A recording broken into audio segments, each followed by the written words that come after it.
that was our division bell, which apparently is, you had a joke about that, which you were midway through telling. Yeah, so one of my jokes about Pavlov, so someone rings a bell and Pavlov thinks, oh, time to feed the dogs. I see. It's a philosophy joke. Yeah. It's really good. Maybe it's too early in the morning for me. Yeah. So we're here in the Politico Pub. Thank you very much for coming. I'm Dan Bloom, the UK political editor, and I'm very pleased to be joined by the Shadow Housing and Community Secretary, James Cleverly. Thank you for coming. And thank you for having a real Guinness at 10:30 in the morning. It feels like a rugby day. That's the kind of thing that you find yourself doing when you're going off to watch the rugby. I assure you, I'm going to pace myself with this. All right. Pace myself. What's the best party you went to last night? What did you get up to? The countryside people always have a good party, usually a good spread. They were in good form. IEA, the midnight reception. It's always good when people have been at party conference, having quite a few hours worth of drinks. The atmosphere is always vibrant, so that was good. It was vibrant as usual. Party conference. Someone told me it was a bit flat.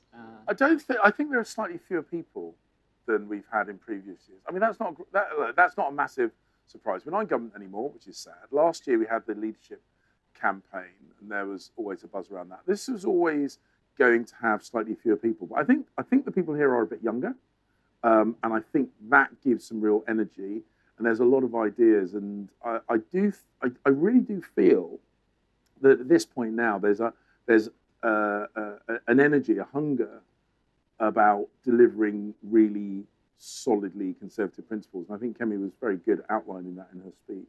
Well, there's lots of policy on that, and that's one of the things I want to talk about. Like you said last year, I think you were talking about people wanting to leave the ECHR. You said it was sound bites, quick fixes.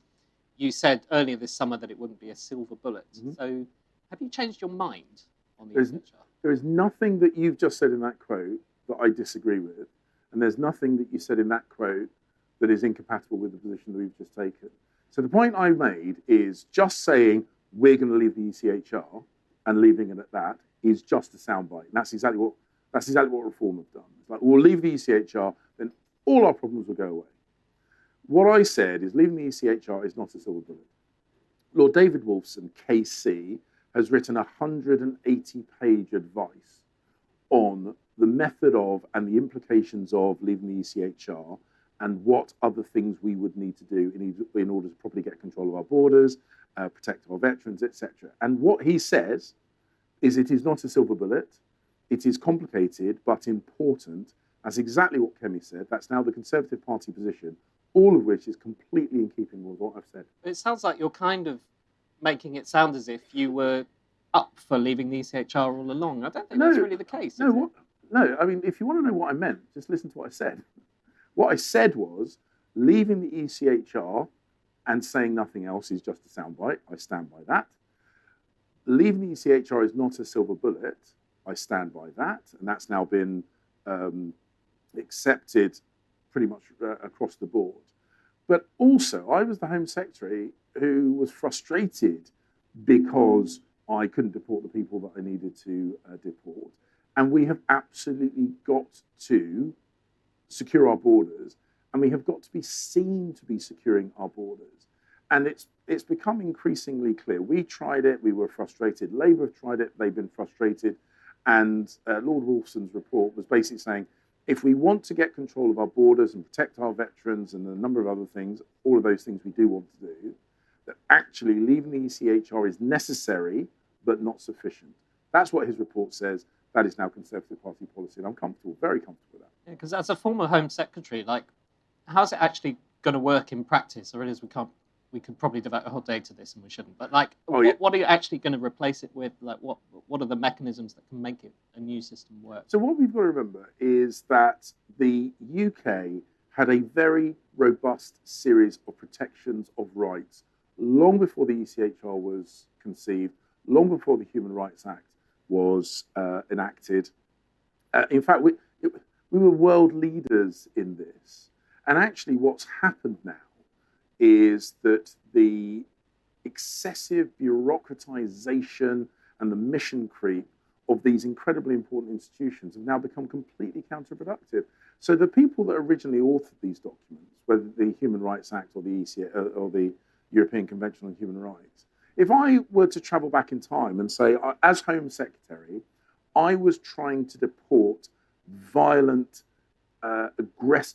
sexual predator criminals to countries that have a robust rule of law and protections from torture and arbitrary detention, all these kind of things, but the ECHR is preventing me from doing that, they would be horrified.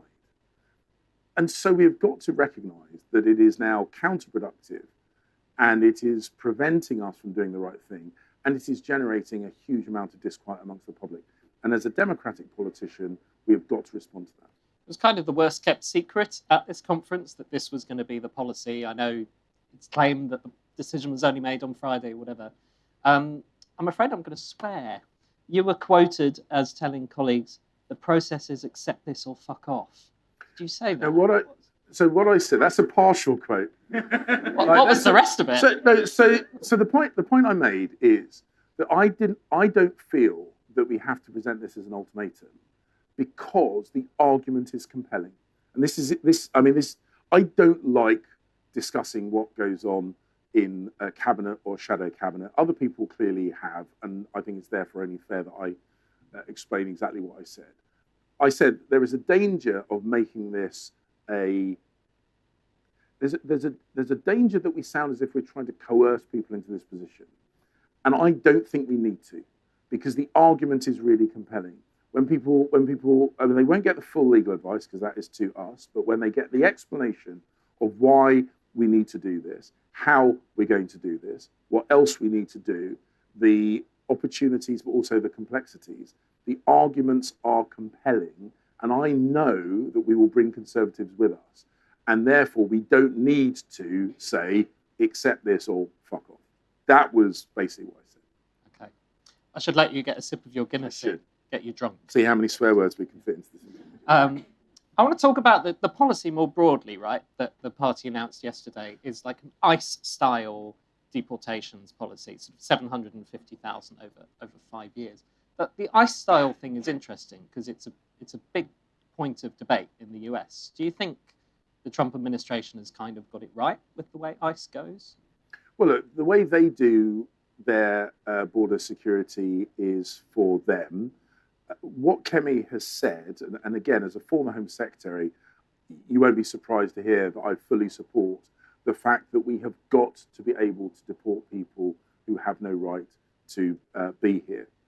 And the fact is that there have been a number of criminals in the UK, far, far, far too many, that we have been prevented from deporting. There are people who have come here illegally, who we have been prevented from returning to their countries of origin. And because the Labour Party scrapped the Rwanda plan, there are people who we can't return to their country of origin, and we now no longer have a third country to return them to. These are all the things that we will get a grip of when we're back in government. Because the British people, I'm going to mention this in my speech, I'm not going to give too much away, but the British people, I think, have a very well developed sense of fair play. We love queuing up. The Brits love queuing up. You know, it should be our national sport. We love queuing up. And the reason is because we know that the people that play by the rules should be rewarded for playing by the rules. And the people who don't play by the rules should face consequences. And if we ask people, as we do, to fill in forms and pay the fees and do the right thing in order to come and live in the UK, on behalf of those people, we should make it clear that if you don't play by the rules, if you don't fill in the forms, if you don't pay the appropriate fees, you should not be able to just jump to the front of the queue. And I think British people naturally understand that. Yes, one of the announcements today, Mel Stride has just been in the hall and talked about, you should have to be a citizen to be able to claim benefits. And there's a kind of sticking point with that, because at the moment, people with EU settled status are able to claim benefits. We had Katie Lamb in that chair a couple of hours ago, who said her view is that perhaps we should look at the withdrawal agreement again and kind of basically have a situation where we can stop those people getting benefits as well, people with EU settled status. Well, would you be up for that as well? Is that your view? So we have got to look at the welfare bill. Labour, and I'm going to give them a little bit of credit, but only a little bit. The Labour front bench have basically conceded that the welfare bill is far bigger than it should be and is heading in the wrong direction. They attempted to make a tiny little reduction in the benefits bill, and they got bullied into withdrawing that by their own backbenchers. We have got to get a grip of the benefits bill. And it is entirely reasonable to say that our benefits system is there for the people who have paid into it, for the family members of those people who have paid into it. And if you're coming to the UK, and before you've contributed economically, you're drawing down, then that is, I think, at odds with, as I say, that British instinct to queue up and play fair, but it's also economically unsustainable. So it's absolutely something we've got to look at. You've got to look at benefits for people with EU settled status, you mean? Well, look, or more generally? So that's not my area of policy. Mel will need to look at that. The Treasury team will need to look at balancing the books. Mel is excellent at that, former chairman of the Treasury Select Committee, so he's the right person to be doing that. But we have got to recognise that we can't just keep spending public money as if it is an unlimited resource, because people have got to pay for that. Because of Labour's inept policies, a lot of the wealthy taxpayers are now leaving, so they're not going to be paying this bill. And who's left holding the financial baby? It's the people on middle incomes and lower incomes who cannot relocate themselves or their money. They're the ones that Labour are dumping this financial burden onto. And I think on their behalf, we have got to be much more disciplined in how we spend public money. I want to go on to some other stuff before we take questions from the room. Sure. So you said, I found an interview in 2020 where you said that you made the argument that basically racism wasn't getting worse in Britain. You grew up in an environment of kind of casual racism in the 70s. I hope I'm not making you too old here. So, No, that's about right. And although we're not in that world. Viewers will find it hard to believe. Of course. Why is that funny? How's that funny?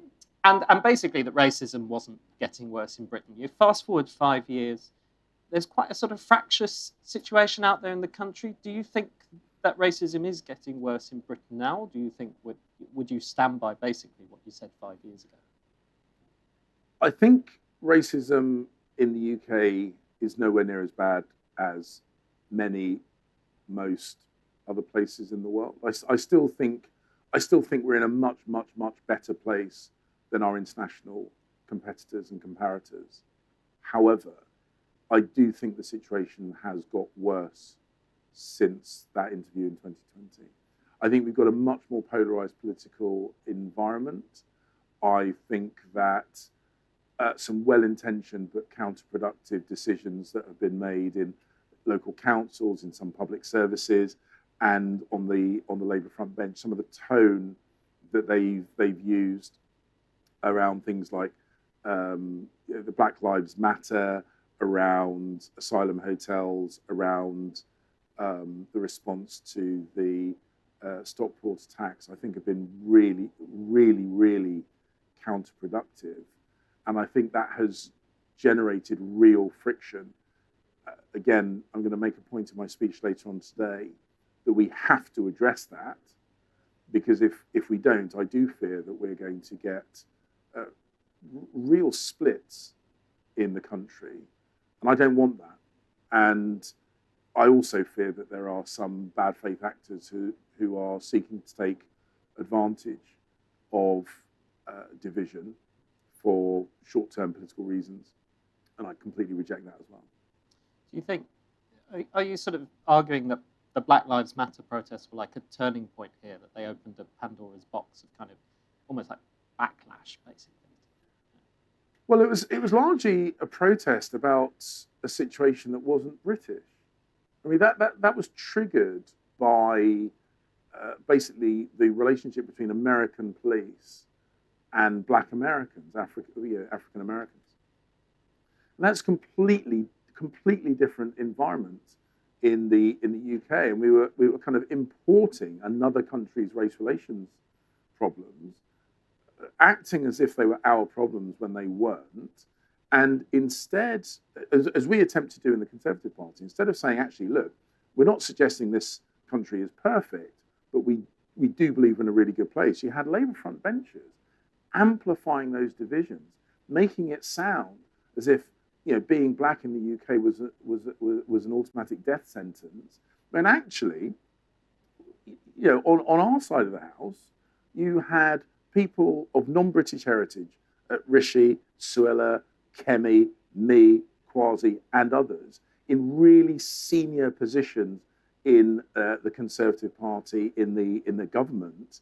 And instead of celebrating what we were good at, the left were amplifying someone else's problems and then wondering why that was creating such social division here in the UK. I think if I'm being generous, I'll say it as naive, because the alternative is that it was cynical. Well, I want to ask you about someone on the left. Gary Neville has sort of tweeted about this and said that a lot of division in society is being created by angry middle-aged white men who know Like exactly him. what they're doing. Like him. Well, I wonder what you think of that. Well, he's doing it again. I mean, this is the thing. He's polarising. He's, there's very little that Gary Neville says or writes that I agree with, and again, this falls into that basket. He's basically doing the things he's accusing others of doing. He's compartmentalising, segregating, and then blaming, and he's criticising people that do that. I mean, there's a mote in his eye. It looks like a slightly different topic, but it looks like we may be getting recommendations to the government on an Islamophobia definition this week. We had Steve Reed in the Politico Pub last week in Liverpool sort of saying, I don't want this to be a blasphemy law by the back door. It kind of sounded like he was going to be quite careful about it. Well, do you think there's an accommodation there that you can reach with the government, or are you just totally different positions on it? Well, I think the problem that we've got with this is that it's got all the hallmarks of potential blasphemy law through the back door. If Steve Reed is going to prevent that from happening, he will get my support. Are you sad that you don't get to face Angela Rayner in this job? It's so much fun. You're giving away. I run the risk of giving away all the content of my speech. I do. I really respect Angela Rayner. I like her a lot. I think there's more respect for her on the Tory benches than on the Labour benches. I mean, she's formidable. Her personal story. I heard a podcast that she did with one of your competitors. I can't remember. Political journalism podcast, talking through her life story, which I thought was genuinely really impressive. She's formidable. She's a firebrand. As I say, I think it would have been challenging but fun to go toe-to-toe with her. And I'm not sure I'm in quite the position to say that about Steve Reed. It's very mean to Steve Reed. But, it's true. He knows it's true. We all know it's true. It's about a year or more now since you only just lost out on getting into that final two. Oh, thanks for reminding me. It's Sorry. great. Well, Very kind of you. Time heals all things. You're clearly among friends. Tell us what really happened. I don't know. I don't know. Genuinely, I don't know. There's certain things I do know. I knew it was going to be tight. There were certain people, I think, getting very, very excited. Maybe some within my campaign team, maybe some of the people who were voting, MPs that were voting, that thought it was inevitable that I was going to get into the final two. And I think the perception of inevitability was unhelpful. I was circulating. There was a I think a cartoon in the Telegraph on the morning of that final vote, which was two MPs talking, and one said to the other, "Oh, for God's sake, don't vote for the person that you actually want to win. That will ruin the whole system." And I was circulating this desperately to everybody, because Conservative politicians, if there's a simple way of doing it or a difficult way of doing it when it comes to leadership elections, that kind of stuff, we always seem to gravitate towards a difficult way of doing it. And I was saying to people, look, just if you want me to be the next leader of the party, vote for me. Don't try and game the system. Don't try and second guess the system. If you want me to win, just vote for me. Now, I know a couple of people voted tactically. Whether that was enough to swing it, whether it was always going to be the case that I didn't get it, I don't know. The bottom line is I didn't get it. Kemi and Rob got into the final two. I didn't. Kemi won. I didn't. She's the leader. I'm not. And I'm totally comfortable with that. Well, the future still has a long way to run. We have a London mayor race at some point. Do you fancy throwing your hat into that one? Look, I'm constantly invited to speculate about what I might do next. The job that I've got to do is to make sure that the country knows where the Conservatives stand on home building, on strengthening communities, on strengthening local government. Obviously, I cut my teeth in London politics, and it will be unsurprising for people to hear that I look at the ineptitude of Sadiq Khan in London and how he's managed to fly under the radar I find amazing and frustrating. And I want to call it out, and I will call it out. But the bottom line is, I got a job to do resetting the Conservative narrative, or actually not resetting narrative, resetting the perception of Conservatives when it comes to housing, when it comes to communities and local government. That is what I'm focused on doing. I'm going to go for some quick fire. You ready for this? So is that the quick fire? Is that yes or no? Well, are you going to run for London mayor? I mean, you can do yes or no if you want. Well, I've just answered. You've answered it.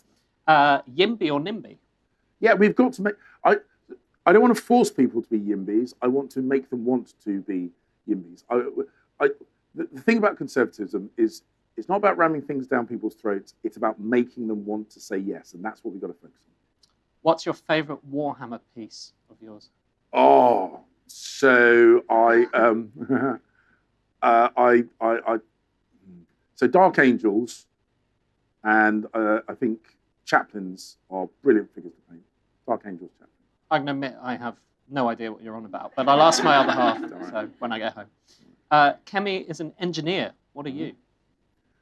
I'm a politician. Well, no. So look, my background was in sales. Look, I think I'm a communicator. I don't think that is going to be the most spectacularly surprising self-description. And will Boris Johnson ever come back? I'm not Boris. You're going to have to ask him. You're going to have to ask him. Look, I don't know. I think we're all very flattered when people ask us, do you want to be next leader? Do you want to be mayor of London? Do you want to be king of the universe? No, do you want to be, was it world king? Do you want to be world king? You know. That's not a no. That's not a no. That's the headline for it. Look, I'm sure Boris is very flattered about this. People constantly asking if he's going to come back. I think he's happy. I think he's in a good place. It wouldn't surprise me if he likes being asked to come back, but it would surprise me if he wanted to give up what I think is a very, very happy set of personal circumstances at the moment. Fair enough. Well, look, I'm sure we've got some questions in the room. At least I hope we do. We've got one at the back there. Let's go to that gentleman there. Thank you. Thanks, Dan. I want to come back to what Dan said earlier about the apparent backlash taking place. And as you pointed out, not just in Britain, but across the West, it appears. Is it fair to say that between the rising migration to Western countries and the aftermath of the BLM, that we are seeing, whether it's in Europe or the States, a kind of broad backlash against the real or perceived excesses, of the left that's based on identity? And is that the political kind of tides that we're all swimming in now, whether it's this side of the Atlantic or the U.S.? I am and always have been really uncomfortable with identity politics. And I think the left have got to understand, when you compartmentalize society, when you keep suggesting that one bit of society is naturally and inevitably at odds with other bits of society, and that one group of people can only be successful at the expense of another group of people. And this is a recurring feature of left-wing narrative, that you can't be wealthy unless we make the wealthy more poor. You can't be liberated unless we rip rights away from this other group of people. When groups of people respond to that division, the left turn around and say, oh, it's absolutely outrageous that these white working class people are behaving like this. It's like, well, hang on a second. You've been telling people to set themselves against other groups for decades. And now you're uncomfortable with the inevitability about that. So I think we have got to reestablish what, as a conservative, I think is the truth, is that you can actually all be better off, that you can actually have a community. It does have to be embedded in a common set of beliefs and values and laws. You can have diversity within these things. And this kind of segregation has inevitable negative consequences. The left have been driving a segregation narrative for a very, very long time. They don't like describing it as such, but that's what they've been doing. And they're now reaping the whirlwind. More questions? We have Kat over here. Hello, thank you. With your communities hat on, I just wondered if I could get your response to Israel inviting Tommy Robinson over in response to the attack in Manchester last week. So first of all, I don't think we should describe it as Israel. It is a member of the Israeli government. Obviously, there's a broad coalition within the Israeli government. I have no doubt that a number of other people in the Israeli government are as uncomfortable with that as I am. I think it's a foolish move on behalf of the individual that did that. Tommy Robinson and others of his ilk are now wrapping themselves up in a pro-Jewish, pro-Israeli posture, because basically it's an opportunity to do what they really want to do, which is to be anti-Muslim. So I think it's an error. I've said so. And Tommy Robinson is no friend of the Jewish community, whether it be in London or anywhere, whether it be in the UK or anywhere else in the world. I think we have time for one more, if anyone would like to ask one. It's a good opportunity. Well, have I bored you into submission? Someone's got... We have got one at the back. There's one. I can't see who these people are. You know, these lights, blinded by the lights. Terrible. Hi there. Boris Johnson is on the news today saying that, or quoted to have said that he went too far, too fast on net zero. Would you agree with that? And do you have any comments on it? Yeah, I do. And I think he's recognised the reality of the situation here. We have got an economic base which is reliant, has always been reliant on reliable energy. We have allowed a situation to come about, massively amplified by the Labour Party in government, where we've got the highest electricity prices in Europe. And that's making it much, much, much harder for British industries to compete. And now we've got the perverse situation with Ed Miliband trying to prevent hydrocarbon extraction from the North Sea, which is then driving the importation of more polluting hydrocarbon energy from overseas. It is an absolute nonsense. What I have seen is there are some fantastic technological innovations being developed here in the UK, which will be a fantastic export product for the UK and will help generate income for the UK. So I want us to continue being right at the front end of technology and innovation in the energy generation and storage space. But we cannot put lead weights in our own saddles. We're in a competitive international environment. We've got to recognise that we are, sadly, particularly under Labour now, pricing ourselves out of the market, and we have absolutely got to address that. This pub is actually on what used to be the site of a green-blue smoothie stand, right? Back in the days of the vote blue, go green Toryism.